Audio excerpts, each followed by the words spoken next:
You feel love. Love! Isa ko nga, love. Murag comfort, murag piling mo secure, no? Nga gikapos ka, kung naka-stress, mawala ko ka, murag stress, liliba ko ba nga, naggatos mo, mawala ka mo kapoy, gika ka sa trabaho, gapsul ka sa iyong asawa, tama no? Kung saan ka kung i-embrace mo ang pulong sa Ginoo? Amen. Kung saan ka makuha kung i-embrace na ang pulong sa Ginoo? What are the benefits of embracing God's Word? Hindi na-embrace na kung brad, pero laki man. Siguraduha nga, ang iyong asawa, imo gina-embrace ha? Kaya mo siyang tanaw og sala. Kung dili Ginoo imo gina-embrace, what will happen? Embracing God's Word. I-embrace ang pulong sa Ginoo. Murag usahay nga murag bukat man, murag naam gyapon mga problema na ginabo. Siguro ko nga ang atong kinsa atong gina-embrace si Lord ba o si demonyo. Duha ka lang na, no? Embracing God's Word. What are the benefits of embracing God's Word?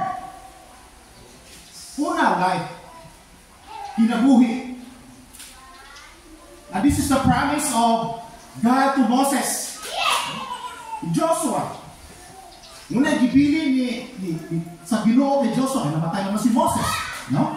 Para baka adto sila sa land of promise ni Canaan, kasi Canaan is fertile land, no? They're blessed, the flow of milk, is the flowing milk and honey. Oh, the flowing milk and honey, no? Base sa akong pag-study ani, is a flowing milk and honey dito, no? Fertile, abundansya. Di kag magutuman. Nagkadisa ka kag mga nakinabuhi. Hindi ka magutman. Successful tayo. Lahat tayo ba nangangarap na maging successful sa mga buhay natin? Ang tanong, gina-impress ba na ito all times ang pulong sa Ginoo? Basta lahat atong gina-impress. Basta lahat ka sa Ginoo. Paano ka makadungog sa pulong sa Ginoo kung layo ang imong relasyon? Amen?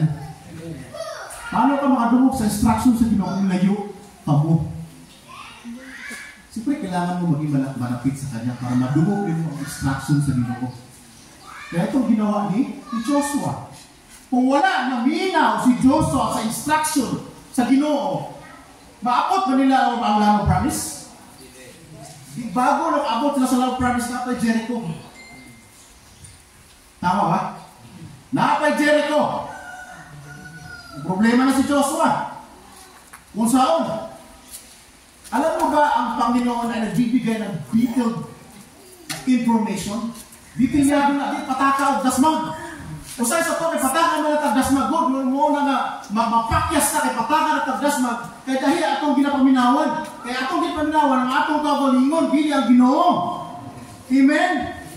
Si Joshua naminaw, sa ang Ginoo mo, hatag nag-instruction nga, specific o detalyado.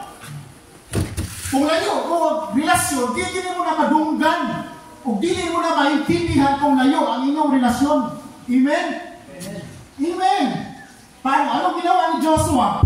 Ang specific na ginawa, specific instruction ng Diyos, di ba? Paano masira ang Jericho? 7 araw, no? 7 araw bago masira yung Jericho. Libot ka ng isang beses isang araw. On the 7th day, 7 times. Tama? Tama ba kung pag-study yan eh? Tama? Oh, kung wala disunod ni Joshua ang instruction sa Ginoo, maguba ba ang Jericho? Hindi. That's why, napaka-important ko embrace the word, God's Word. Dapat kailangan natin makinig. Siya lamang ang pakikinggan. Kasi yung pulong sa Ginoo, ito yung compass. Yung sa nakita ang compass, ang gamit ng compass. Sa military, di ba? Ito yung ginagamit na pag-locate ng location. Compass. Kung saan yung north, south, east, and west. Kasi ako, nag-aaral ko ng CAP, pinag-aralan din namin. Yung compass, ginagamit natin yan.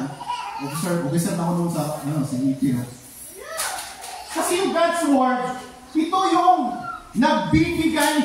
God's Word is our compass that points us on the direction, on the right direction. Ito yung compass natin, yung salita ng Diyos. Nausahay, mapakyas na kay lahi at yung direksyon. Simang. Amen? Reklamo rin, basulo na itong Ginoo. Pointing fingers there, siya mang good, siya mang good, siya mang good. Linaw ba ka? Naminaw ba sa Ginoo sa inastudya sa imuha? O ay mong sarili lang ang mong ipaminawan. God's Word is our compass. Ito nagbibigay ng tamang direksyon. Sa Psalms chapter 19 verse 105, God's Word is our compass. Paano ka makagawa sa gubat kung wala kay kumpas sa lasang? Ibutan ka sa lasang kung wala kay kumpas, makagawas na ka sa lasang. Unless you are well trained. Kaya ubat, tanawon mo lang ang sun. No? Tanawon lang sun kung asa ang north, south. Kung di ka maalam mo, di ka kagawas ang lugar. Pero ikaw maalam mo, gi-impress mo, pulong sa Ginoo, makagawas di ka na. Makatuloy ka sa tamang direksyon patungo sa iyahan. Because God's our compass. Amen? Amen. Sukong, nag-isip na Jubin ba? No? Inanay na dito mag-ano ha? Mag-preach. God's Word, it is a lamp. Totoo, Psalms chapter 119 verse 105. It is a lamp. Ito yung ilaw. Ito yung nagbibigay ilaw sa ating direksyon, sa ating dinadaanan. Kaya minsan, yung ating buhay, nakakaranas tayong madilim. Dilim, yan ito yung sa ating karasahay. Isa na respect, ang hipit, murang, di na yun. Isa maabot ang mga time na, ang uban, mapakamatay na lang. This is not the right thing na ginagbuhat. Hipit na tayo. Naging pag-asa. Kung nakipulong sa Ginoo, ito yung nagbibigay ilaw sa atin, sa ating dinadaanan. Amen? Yan ang pangako ng Diyos. It is a lamp of our feet and a light to our path.